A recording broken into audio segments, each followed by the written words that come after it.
भारत माता की, भारत माता की, भारत माता की।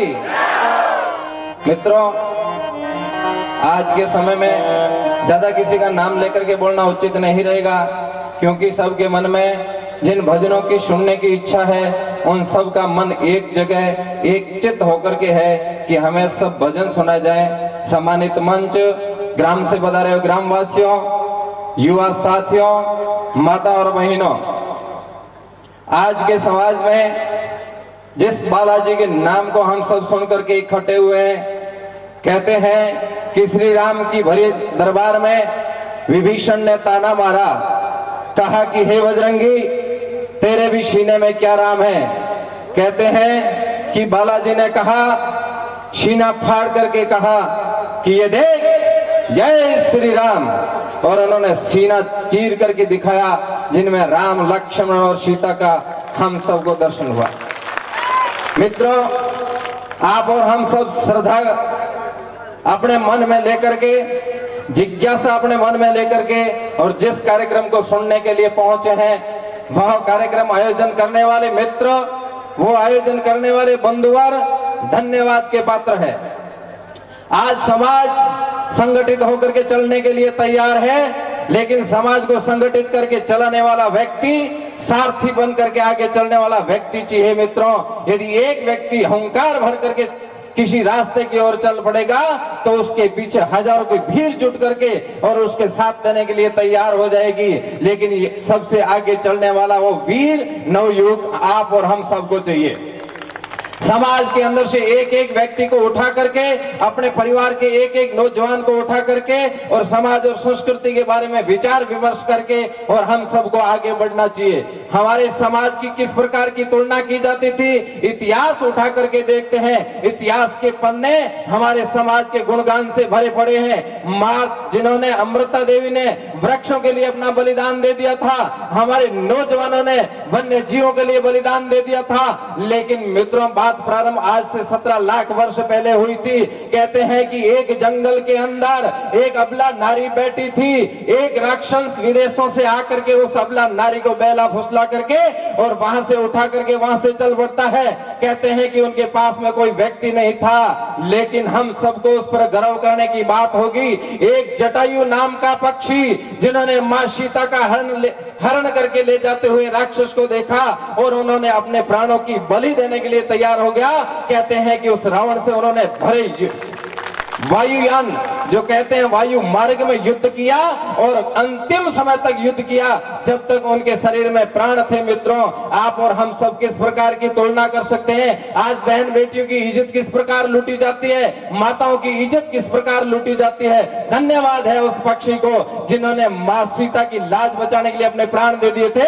लेकिन आज हमारा समाज बहन और बेटियों को बचाने के लिए कितना आतुर होगा, यह हम सब कल्पना नहीं कर सकते, क्योंकि कहीं न कहीं हमारे मन में, कहीं न कहीं हमारे भावों में गिरावट आ चुकी है। इसलिए हम सबको संगठित होकर के, अच्छा मन बना करके, हमारे समाज के अंदर होने वाली छोटी छोटी घटनाओं से लोहा लेना पड़ेगा। कहते हैं कि एक गांव था, जिस प्रकार अपना गांव इस प्रकार छोटा सा गांव था, लेकिन गांव के सब लोग थे वो एक दूसरे से मेल मिलाप नहीं रखते थे। इसलिए उस गांव में चोर आया करते थे। चोर आकर के गांव के किसी एक घर को लूट करके वहां से चले जाते थे। पास वाले घर वाले बहुत खुश होते थे, वाह वाह, आज तो पास वाले घर को लूटा है, वो थोड़ी ज्यादा होशियारी करता है, आज ठीक किया चोरों ने, उसके परिवार को लूट लिया। 5-7 दिन बाद चोर पुनः उस गांव में आते हैं, पास वाले घर को लूट करके पुनः चले जाते हैं। तो लोगों के मन में, पास में रहने वाले लोग वो भी खुश हुए, ठीक हुआ इस घर को भी लूटा, हमको नहीं लूटा। कहते हैं कि चोर हर रात आते थे, एक एक घर को लूट करके चले जाते थे। गांव के लोग बड़े परेशान हो गए, लेकिन गांव के लोगों के मन में उन चोरों से संघर्ष करने का कोई संकल्प नहीं था। इसलिए गांव के लोगों को चोर हमेशा लूट करके चले जाते थे। आज जिस प्रकार की भजन संध्या है, इस प्रकार गांव की भी एक छोटी सी भजन संध्या थी। उसमें एक संत महात्मा पधारे, गांव के लोग बड़े खुश हुए। चौपाल थी गांव की, महाराज जी भी बीच में आकर के बैठ गए। महाराज जी बैठे तो गांव के सब लोगों ने कहा कि महाराज, हमारे गांव की एक विशाल समस्या है, उस समस्या के यदि समाधान किया जाए तो हमारा गांव है वो सुधर सकता है। उन्होंने पूरी बात बताई कि इस प्रकार चोर आते हैं, हमारे गांव को लूट करके चले जाते हैं, हमारे गांव को कोई बचाने वाला नहीं है। महाराज ने कहा ये तो छोटी सी समस्या है, मैं एक रात में आपकी समस्या का समाधान कर सकता हूं। महाराज 10 मिनट के लिए चुप होकर के बैठे। सोचने के बाद गांव के सब लोग मौजूद बैठे थे। उनको कहा कि आप 100 रुपए इकट्ठे करके मेरे को दे दीजिए, आपकी समस्या का कल सुबह मैं समाधान कर दूंगा। गांव के बड़े लोग श्रद्धावान थे, भगवा वस्त्र धारण किया हुआ जब साधु इस प्रकार की बात करने लगा तो गांव के लोगों ने उस पर विश्वास कर लिया। गांव के लोगों ने मिलकर के 100 रुपए दिए महाराज जी को। महाराज जी रात को अपना धूना तपा करके गांव में बैठे थे। गांव के बुद्धिजीवी वर्ग के सारे लोग घर जाकर के सो गए। कहते हैं कि प्रातःकाल जब गांव के लोग लौट करके वहां आए तो वहां महाराज नहीं थे। महाराज वो जगह छोड़ करके चले गए। गांव के कुछ युवा, कुछ बुजुर्ग लोगों ने कहा कि मित्रों, चोर तो हमेशा एक घर को लूटता था, लेकिन ये भगवा वस्त्र धारण किए महाराज जिन्होंने हमारे पूरे गांव को लूट करके चला गया, चोर ये महाराज ही हो सकता, और कोई चोर नहीं हो सकता। लेकिन गांव के लोगों ने छोटी सी बात करके बात को यहीं विराम दे दिया। महाराज 5-7 दिन बाद पुनः उस गांव में आते हैं। गांव में आकर यही बात दोहराते हैं। गांव के लोग वहां इकट्ठे होने के बाद महाराज ने कहा कि भाइयों, 100 रुपए दिए थे, वो थोड़े से कम पड़ गए, इसलिए मैं रात्रि को मुझे मजबूरन यहाँ से भागना पड़ा। लेकिन आपसे निवेदन करता हूं कि आप 50-50 रुपए और दे दो तो आपकी समस्या का समाधान हो जाएगा। हिंदू समाज विश्वास करने वाला समाज था, इसलिए उन्होंने 50-50 रुपए और महाराज को दे दिए। महाराज रात को पैसे लेकर के वापस भाग जाता है। कहते हैं कि 5-7 दिन के बाद महाराज पुनः उस गांव में आता है। गांव के लोग इकट्ठे होते हैं, उनके सामने वापस महाराज हाथ जोड़ करके कहता है कि मैंने बहुत बड़ी गलती कर ली, लेकिन आप केवल 20-20 रुपए मुझे और दे दीजिए ताकि मैं आपकी समस्या का समाधान कर दूंगा। मित्रों, गांव के लोगों ने 20-20 रुपए और दिए, लेकिन महाराज पैसे लेकर के रात को भाग गया। सब अगले दिन गांव के सारे लोग इकट्ठे होते हैं। इकट्ठे होने के बाद में उन्होंने विचार किया कि सबसे बड़ा चोर है ये महाराज ही है। अगली बार जब भी महाराज आएगा सारे गांव के लोग मैदान में उतरेंगे, लठ लेकर के उतरेंगे, हथियार लेकर के मैदान में उतरेंगे। इस महाराज को मार के भगाएंगे, तब जाकर के हमारे गांव का पीछा छूटेगा। कहते हैं कि 5-7 दिन बाद पुनः महाराज उस गांव में आ जाता है। गांव के सारे लोग उन महाराज के पीछे दौड़ने लगे। जिस प्रकार पास में टीबा है, इस प्रकार गांव के पास में टीबा था। महाराज जी आगे भागने लगे, गांव के लोग सारे पीछे भाग रहे थे। महाराज जी टीबे के ऊपर जाकर के खड़े हो गए। खड़े होने के बाद हाथ जोड़ करके गांव के लोगों से विनती की कि मुझे मारने के लिए पीछे मत दौड़िए, आपकी समस्या का समाधान हो गया। गांव के लोगों ने कहा नहीं, तू अभी गांव को लूट करके जाएगा, तुझे आज जिंदा नहीं छोड़ेंगे। जो जो गांव के लोग आगे बढ़ रहे थे, महाराज ने अपनी झोली उठाई, सारे पैसे गांव के सामने फेंक दिए। गांव के लोग खड़े हो गए, कुछ न कुछ बात का राज होगा। महाराज जी ने बुलंद आवाज में कहा कि मित्रों, जिस प्रकार आप एक साधु के पीछे आज हथियार लेकर के दौड़े हो, इस प्रकार आपके गांव में बहन और बेटियों की इज्जत लूटने वालों के पीछे गांव के सारे लोग हथियार लेकर के बढ़ेंगे तो अपने गांव में किसी भी बहन और बेटी की इज्जत लूटने वाले की हिम्मत नहीं होगी, वो अपने गांव में घुसने के लिए मजबूर हो जाएगा। मित्रों, इसलिए हम सबको संगठित होकर के रहना पड़ेगा। कहते हैं कि हिंदू समाज जब जब भी संगठित हुआ है तब तब वो किसी काल और परिस्थिति पर मजबूरन होकर के हुआ है। भारत ये देवताओं की भूमि, यहाँ कहते हैं कि जब भी धर्म पर संकट आता है तो यहाँ देवता स्वयं अवतार लेते हैं। यहाँ भगवान श्री राम का इतिहास उठा करके देखते हैं, भगवान श्री कृष्ण का इतिहास उठा करके देखते हैं, भगवान जाम्बूजी का इतिहास उठा करके देखते हैं। मित्रों, उन्होंने समाज के लिए हमेशा नई नई राह दिखाई। हम सबको भगवान जाम्बूजी ने 29 नियमों की एक मर्यादा पालन करने का जो रास्ता दिखाया, वो आप और हम सब सोच सकते हैं कि हम कितने रास्ते पर चलते हैं। कहते हैं कि भगवान जाम्बूजी ने जब विष्णु समाज की स्थापना की थी तब उन्होंने उदाहरण के रूप में एक छोटा सा उदाहरण देकर के समझाया था कि एक व्यक्ति को 1 किलो अनाज दे दिया जाए और उनको ऊंट देकर के हल दे दिया जाए कि बेटा तू जा हल खेत करके आ जा।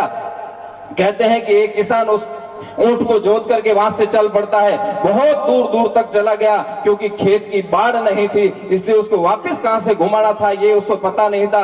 कहते हैं कि 1 किलो अनाज वो एक ही हल के अंदर पूरा बो करके आ गया। कहते हैं कि 6 महीने के बाद में एक लफ्ज भी अनाज नहीं हुआ।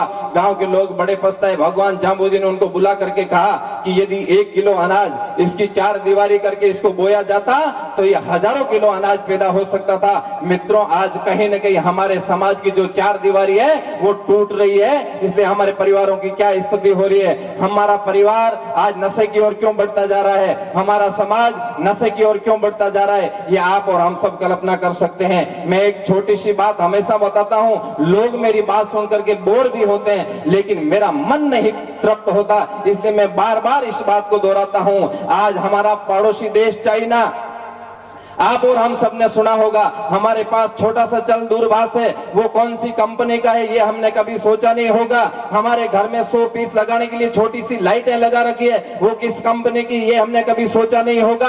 आने वाले समय में दीपावली अब ज्यादा दूर नहीं है, लेकिन हम सब ने लाइटों की दुकानों से अच्छी अच्छी लाइटें खरीद करके हमारे परिवार को सजाया है। मित्रों, हमारे साथ उठने वाला वो व्यक्ति, हमारे साथ रहने वाला वो बहन बेटियां, हमारे साथ रहने वाले वो नौजवान जो घरों में दीपक बनाया करते थे, वो आज बेरोजगार होकर के घूमते हैं क्योंकि हमने आज विदेशी सामान खरीदना प्रारंभ कर लिया है।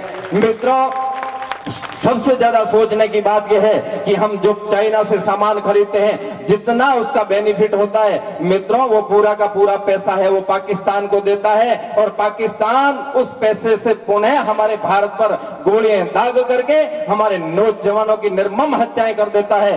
बहनों भाइयों, ये सुनने की बात होगी, जिस बहन का सुहाग उजड़ जाता है, जिस माँ का लाल अपनी गोदी से निकल जाता है, जिस बहन का भाई चला जाता है, मित्रों कितना दुख हुआ होगा उस परिवार को जिसने वो कष्ट झेला है, लेकिन वो आप और हम सबके लिए झेला है, मातृभूमि की रक्षा के लिए झेला है। हमारे यहाँ तो कहते हैं कि भारत भूमि पुण्य भूमि रही है, ये देवताओं की भूमि रही है, हमारा समाज कभी गुलाम नहीं हुआ था। तथाकथित लोग कहते हैं कि भारत 1947 में आजाद हुआ है। मित्रों, मैं आपसे निवेदन करना चाहता हूं कि भारत कभी गुलाम नहीं था, भारत केवल संघर्षशील देश था, इसने हमेशा हमेशा संघर्ष किया है। संघर्ष में एक दिन विजय हासिल होती है, एक दिन अराजय हासिल होती है, पराजय। इसलिए हम सबको सोचना होगा, मातृभूमि को बचाने के लिए, समाज को बचाने के लिए, संस्कृति को बचाने के लिए हम सबको अपने परिवार से उठ करके खड़ा होना चाहिए। भगत सिंह हमारे परिवार में पैदा होना चाहिए। पड़ोसी के घर में भगत सिंह हमें अच्छा नहीं लगता। कहते हैं कि भगत सिंह को फांसी का समय आ गया था, जब उनको फांसी होने वाली थी, उनकी मां उनसे मिलने के लिए गई। भगत सिंह की भी बड़ी इच्छा हुई कि मैं मेरी मां से अंतिम समय में मिल लूं। जब मां से मिलने के लिए, भगत सिंह से मिलने के लिए मां उनके पास में जाती है, उनके बीच में आपसी संवाद चलता है। कुछ बातें चलने के बाद उनकी मां वहां से विदा होती है। कहते हैं कि मां जब विदा हुई तो उसकी आंखों से आंसू बहने लगे। भगत सिंह ने अपने कठोर मन से मां को कहा कि हे मां, वीर पुत्र की मां होकर के तेरी आंखों से आंसू बह रहे हैं। कहते हैं कि भगत सिंह की मां ने क्या उत्तर दिया होगा, वो बात चुभने वाली है। मित्रों, उसकी मां ने कहा कि बेटा, तेरे को मैं इस देश के लिए शहीद होता देख करके मेरा आंखों से आंसू नहीं बह रहे, मैं मेरी कोख को रो रही हूं कि मेरी कोख से एक और भगत सिंह पैदा होता तो तेरे बाद इस मातृभूमि की सेवा के लिए काम करता।